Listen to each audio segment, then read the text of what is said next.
This episode of The Casual is brought to you in part by Squarespace. For all your website needs, Squarespace delivers it in an all-around package to help you build a beautiful, integrated online presence. What's up, everybody? I'm Reggie Casual. If you didn't know already, welcome to Rise and Fall, where we discuss the highs, lows, comebacks, and pitfalls of the fashion industry. Today, we're talking sneaker culture and how resale virtually ruined it, killed it, whatever word you want to use. It did that. That's as simple as that. This is the intro.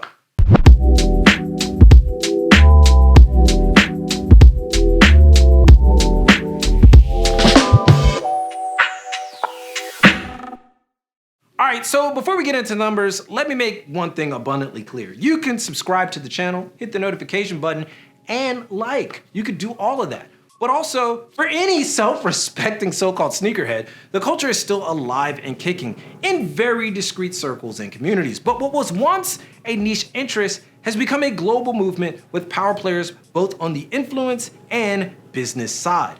Now, the original culture of sneakers placed a heavy emphasis on storytelling and moments in time, but that has been supplanted, at least in the mainstream, by those who wish to take advantage of what the original culture of sneakerheads made cool in the first place. But of course, we gotta see the numbers just to extrapolate all this.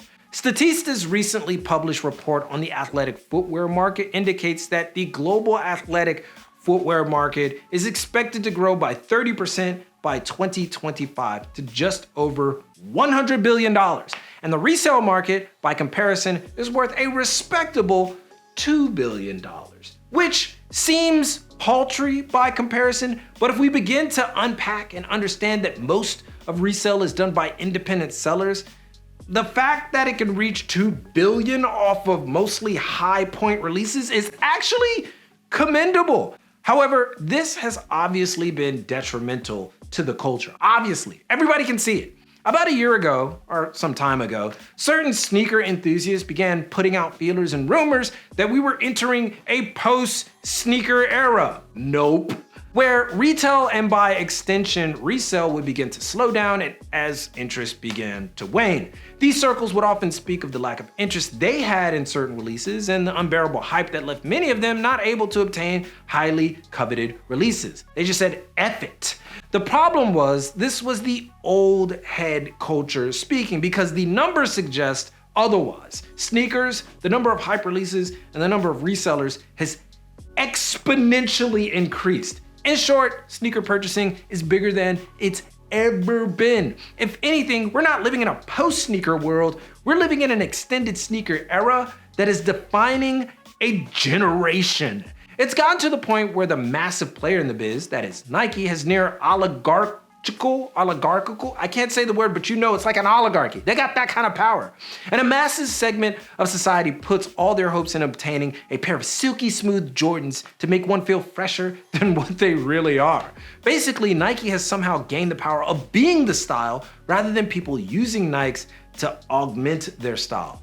And this is where the original culture of sneakerheads have massive problems. From the late 80s into the early 2000s, sneaker collecting was more akin to collecting stamps, just slightly cooler. Style itself was more fluid and not entirely dependent on sneakers is my point. One need only look at early 90s movies to see that while sneakers were definitely popular, they were more of a final piece to already established subcultures and lifestyles. Now there's more to unpack there and some other details, but before we get into that, let's go ahead and get into a word from our sponsor, Squarespace. You've probably heard that Squarespace is one of the best places to build a website. If you've been here, I know you have. They have award-winning templates, backend analytics, a host of essential integrations, and phenomenal customer service, right? Well, let's go ahead and add to that. Squarespace now gives you the opportunity to build your own email templates, edit your future website on mobile, and now has a video app so you can make your site even more personal for visitors. And you're gonna wanna use all those because Squarespace's new members areas allow you to create communities, monetize, and give back to your most loyal followers and fans. And that's just the surface. By joining up, you can save 10% off of your website by using our link, squarespace.com/thecasual. So get started on that site and use Squarespace today. Now, many of you will probably point to Michael Jordan and say, hey, sneakers became popular because of that dude. But if we really take a look at the history of MJ sneakers, they actually became far more popular in the mid to late 90s than when the first Jordan 1 was released in 1985. In fact, there was a time you could buy Jordan 1s off the shelf at Sears for $20 USD. Some of you don't even know what Sears is. A fact many skaters took advantage of, making the sneaker highly popular for the early crossover fashion movement that would become what many now know as streetwear. Again, I still don't like the word, and I will continue to put air quotes around it. I will continue to do it. However, these burgeoning subcultures that included hip hop, inner city, and skate, to name a few, had almost no clue how huge their influence would become. In fact, evident by how many actually complain about the state of the sneaker game today. But under all this influence, money and stats are what basically amounts to price gougers and scalpers when we're talking about resale. It's the Wild West, essentially, where all honor and tacit agreements are thrown out the window. But instead of attacking the individuals that exploit these tactics in the sneaker game, they get attacked, but not nearly as much as the platforms that give these opportunists the ability to exploit even further. In recent headlines, for instance, Nike has called out major resale marketplace StockX for reselling fakes, and went as far as suing the company for the use of Nike NFT renders, which is another issue entirely, but it shows that there's beginning to be bad blood, at least in the corporate world. And there goes all those conspiracy theories where people were saying, well, Nike owns StockX, that's why they allow the resale thing, or this is all a ruse. Nike's just trying to be on the side of like real people. Yeah, okay, this 4D chess. All right, fine. Whatever the case may be, Nike isn't all innocent here. The sneakers app is atrocious. Kids of former employees are able to buy stacks of sneakers, and allegedly Marcus Jordan, the son of Michael Jordan, has had like mafia don-like meetings with power sellers to broker deals on stacks of popular releases. The platforms, GOAT, StockX, eBay, etc., aren't the problem, except for the fact that they're operating on an increasingly antiquated system. Reps, whether you like it or not, are way too good now, for instance, which further emboldens resellers to exploit the system of authenticity guaranteed. And now it's just a runaway train. Nobody can do anything about it. It's like when you go to a restaurant and blame the server about the busted air conditioning, when you know they can't do jack-ish about that, but they're the first in the line of defense, and thus the ire is mostly pointed at them. More simply, the authenticators are becoming unreliable due to the sheer amount of near-flawless replicas. That's the point. And all this because of the resale market. Make no mistake, the proliferation of near-flawless replicas is not due to simple popularity. It's not just that.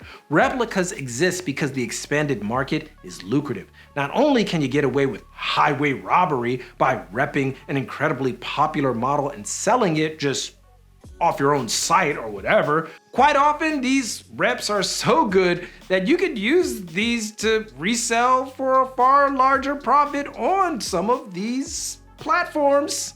So what's the solution? Well, I would say stop buying popular models. Go for other companies. Support small businesses. Go high end, go low end. Do something other than purchasing the ones that are getting repped and sold at egregious prices. But doing so would effectively get my head chopped off by a large part of the community that simply wants popular hype sneakers for some reason that I can't honestly explain anymore. I don't know why they want it. It's like, dude, you ain't gonna tell me not to look fresh. Nike's build my confidence. If that's the case, then woo, we need to work on that. We need to talk, right? I'm not saying that you need help. I'm saying that seriously, not trying to make a joke. You need a little bit more help in building confidence, because if sneakers build your confidence, then there's a problem. And while I'm not at liberty to condone the purchase of replicas, those who do have an increasingly poignant position. If reps are becoming as good as the retail, what is the difference? Oh, it's where you're purchasing it from and who's making them, or the organizations you unknowingly may be supporting. Now, all these scare tactics seem very convenient, particularly when you could say the same thing about the main companies themselves.